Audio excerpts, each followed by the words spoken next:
તો બાવળાના chief officer Bhajap નેતા અને અહીંયાના એસઆઈ સામે ગંભીર આક્ષેપ થયા છે। હકીકતમાં એક ઓડિયો ક્લિપ વાયરલ થઈ રહી છે અને દાવો એ થઈ રહ્યો છે કે રાજકીય આગેવાન સામે ફરિયાદ થાય એ માટે કર્મચારીઓને બાધિત કરવામાં આવ્યા। અહીંયા સેનેટરી ઇન્સ્પેક્ટરને હાથો બનાવીને કોંગ્રેસના જે કોર્પોરેટર છે એમના પતિ સામે ફરિયાદ નોંધાવી। કોંગ્રેસ કોર્પોરેટરના પતિ મયુરસિંહ ડાભી સામે જે ફરિયાદ થઈ છે એમાં સંડોવણી ચીફ ઓફિસર, સેનેટરી ઇન્સ્પેક્ટર અને એક ભાજપના આગેવાનની હોવાનો દાવો છે, કારણ કે એક ઓડિયો ક્લિપ વાયરલ થઈ રહી છે જેમાં ચીફ ઓફિસર અને એસઆઈ બંને વાતચીત કરી રહ્યા છે। ફરિયાદ બાદ કર્મચારીનો ફોન બંધ કરાવીને તેને રજા પર પણ ઉતારી દેવાયો છે તેવો પણ દાવો છે। બાવળાના ચીફ ઓફિસર અને ભાજપ પ્રમુખ સામે આ ગંભીર આરોપ લાગેલા છે। 2 મહિના પહેલા મયુરભાઈ ડાભી જોડે મારે ટેલિફોનિક માથાકૂટ થઈ હતી। એમણે ગાળો દીધી હતી, એટલે મેં પોલીસ સ્ટેશનમાં સાદી એટ્રોસિટીની અરજી કરી હતી। ત્યારબાદ સાંજે એમણે માફી માંગી લીધી, બધું સમાધાન થઈ ગયું। ત્યારબાદ એના 2 મહિના બાદ ચીફ ઓફિસર સાહેબ અને પ્રમુખ સાહેબ દ્વારા મને આડકતરી રીતે હેરાન પરેશાન કરવામાં આવ્યો। તમે મયુરભાઈ ડાભી વિરુદ્ધ ફરિયાદ નોંધાવો, એટલે મને એક લોકેશન મોકલવામાં આવ્યું વોટ્સઅપના માધ્યમથી। એ કોઈ મિલનું હતું, ત્યાં હું ગયો। 2 જણા અમે જતા હતા, અમારા ભૂગર્ભ ગટરના સુપરવાઇઝર છે, એમને લઈને જતો હતો। તો સાહેબે એવું કીધું, ચીફ ઓફિસર સાહેબે, કે તમે એકલા જાઓ, અને આ તમામ જે ઘટના બની એના કોલ રેકોર્ડિંગ્સ મારી જોડે છે। ત્યારબાદ ત્યાં ગયો એટલે મારા બાઇકની ચાવી લઈ લીધી, ફોન લઈ લીધો, અને ચીફ ઓફિસર સાહેબ દ્વારા બેફામ ગાળો બોલી, જાતિ વિષયક શબ્દો વાપર્યા। એટલે મેં સામે પૂછ્યું, સાહેબ કેમ આવું વર્તન કરો છો તમે? તો કે મયુરભાઈની તમે ગાળો ખાધી, એનું સહન કરો છો તો મારું પણ સહન કરવું પડશે, અન્યથા તમે કેસ કરો। આજ અંગે તમામ જાણકારી આપશે સંવાદદાતા રાહુલ ફોનલાઈન પર જોડાઈ ગયા છે। રાહુલ, આખો આ મામલો શું છે? સેનેટરી ઇન્સ્પેક્ટર જે કહી રહ્યા છે એમાં કેટલો દમ છે? પોલીસ તરફથી પણ શું કોઈ નિવેદન આપવામાં આવ્યું ખરા?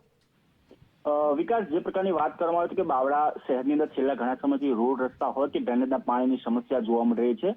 વર્તમાનમાં પણ જે પ્રકારે ચોમાસાની સિઝનમાં પણ 4-5 દિવસ સુધી બાવળા શહેરની અંદર વરસાદી પાણી જે છે ભરાયેલા રહ્યા હતા। 2 મહિના પહેલા જ આ ગટરના પાણી બેક મારવાને કારણે બાવળા વોર્ડ નંબર 2 ના જે કોંગ્રેસના કોર્પોરેટર છે તેમના પતિ મયુરસિંહ ડાભીએ જે સેનેટ ઇન્સ્પેક્ટર કમલેશ પરમાર છે તેમને ફોન કરીને જણાવ્યું હતું કે મારા વિસ્તારમાં અનેક સમસ્યાઓ છે, જે વિસ્તારમાં જરૂરિયાત નથી કામ કરવાની તે જગ્યાએ તમે કામ કરી રહ્યા છો, અને અમારા વિસ્તારમાં જે સમસ્યા છે છેલ્લા ઘણા સમયથી અનેક વખત ફરિયાદ કરવામાં આવી છે, પરંતુ આનું નિરાકરણ કેમ નથી આવતું? આ બાબતે બંને વચ્ચે રકઝક થઈ હતી, પરંતુ જોકે સાંજે બંને વચ્ચે સમાધાન થઈ ગયું હતું અને પોલીસ જે ફરિયાદ કમલેશભાઈ દ્વારા કરવામાં આવી હતી તે પરત પણ ખેંચવામાં આવી હતી।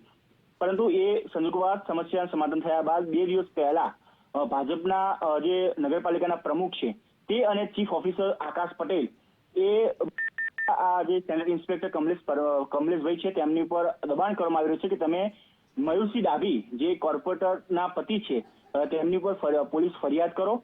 અવારનવાર દબાણ કરવામાં આવી રહ્યું હતું। એ જે એક ઓડિયો છે તે પણ વાયરલ થયો છે અને તે પ્રકારના એવો આક્ષેપ પણ કરવામાં આવી રહ્યા છે। સમગ્ર ઘટનાને લઈને આકાશ પટેલ જ્યારે સેનેટરી ઇન્સ્પેક્ટર કમલેશ પરમારને કહે છે કે તમે હવે 10 દિવસની રજા ઉપર જતા રહો, અને રજાનું કારણ બતાવવાનું જણાવ્યું કે મેડિકલ લીવ તમે આપી દેજો, હું રજાની મંજૂર કરી દઈશ। આ સમગ્ર એક આખો ઓડિયો છે એ વાયરલ થયું, એટલે ક્યાંક ને ક્યાંક હવે ભાજપના પ્રમુખ પણ આ ફરિયાદ કરવા માટે અંદર સામેલ હોય તેવા આક્ષેપ પણ જે છે એ સેનેટરી ઇન્સ્પેક્ટર દ્વારા કરવામાં આવી રહ્યા છે। હાલમાં કોઈ પણ પ્રકારની જે મયુરસિંહ ડાભી છે તેમની સામે ફરિયાદ દાખલ કરવામાં નથી આવી, પરંતુ ચીફ જે ઓફિસર છે તેની સામે ક્યાંક ને ક્યાંક શંકા ઉભા થઈ રહી છે, કારણ કે જે સેનેટરી ઇન્સ્પેક્ટર કમલેશ ભાઈ છે તેમનો ફોન પણ છેલ્લા 2-3 દિવસથી સ્વિચ ઓફ આવી રહ્યો છે। જી બિલકુલ, આભાર તમામ જાણકારી આપવા બદલ, અમારી સાથે જોડાવા બદલ। હકીકતમાં ઘણી બધી ઓડિયો ક્લિપ પણ વાયરલ થઈ રહી છે જેમાં દાવો છે। આજ અંગે વાતચીત કરીશું। આપણી સાથે બાવળા નગરપાલિકાના પ્રમુખ જોડાઈ ગયા છે પ્રજ્ઞાબેન, એમની સાથે વાત કરીએ।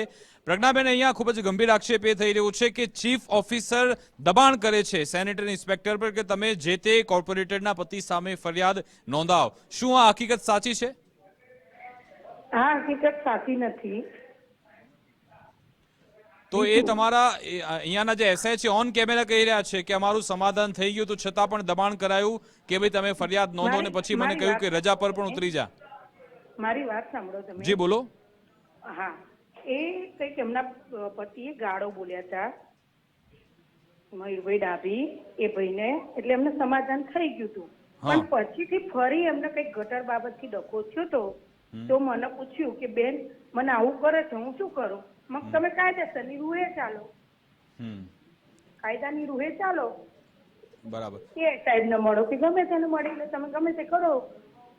પણ એવું નથી ને કે રાજકીય કિંડાખોરી રાખવામાં આવતી હોય કે કોંગ્રેસ કોર્પોરેટરના પતિ છે તો આપણે એની સામે ફરિયાદ કરીએ? એવું નથી ભાઈ. એસઆઈ કરવા માંગે છે ફરિયાદ કે નથી કરવા માંગતા? એસઆઈ પેલા ફરિયાદ કરવા માંગતા હતા, પછી એમને શું થયું, ના પાડી. પછી પાછું એમને એવું કીધું કે સાહેબ મારે ફરિયાદ કરવી છે. હા. તો અમે કીધું તમને જે યોગ લાગે એવું કરો, કાયદાની રૂહે ચાલો. એમની કેટલીક ઓડિયો ક્લિપ વાયરલ થઈ રહી છે જેમાં સંવાદ એવો છે કે ભાઈ તું રજા પર ઉતરી જજે, તને હું મેડિકલ લીવ આપી દઈશ, ફોન સ્વિચ ઓફ કરી નાખે, એ બધું શું છે? તો એ બધું મને નથી ખબર. હો, અચ્છા, એટલે આપનો દાવો છે કે આમાં બધું કશું ખોટું થતું નથી, એ જે તે સમયે ફરિયાદ કરવા માંગતા હતા પરંતુ પછી સમાધાન થયું. અચ્છા. એમને જે એવી રીતે કીધું ને એ જ બંદી ગાળો એમને મારામાં મોકલી હતી. હા.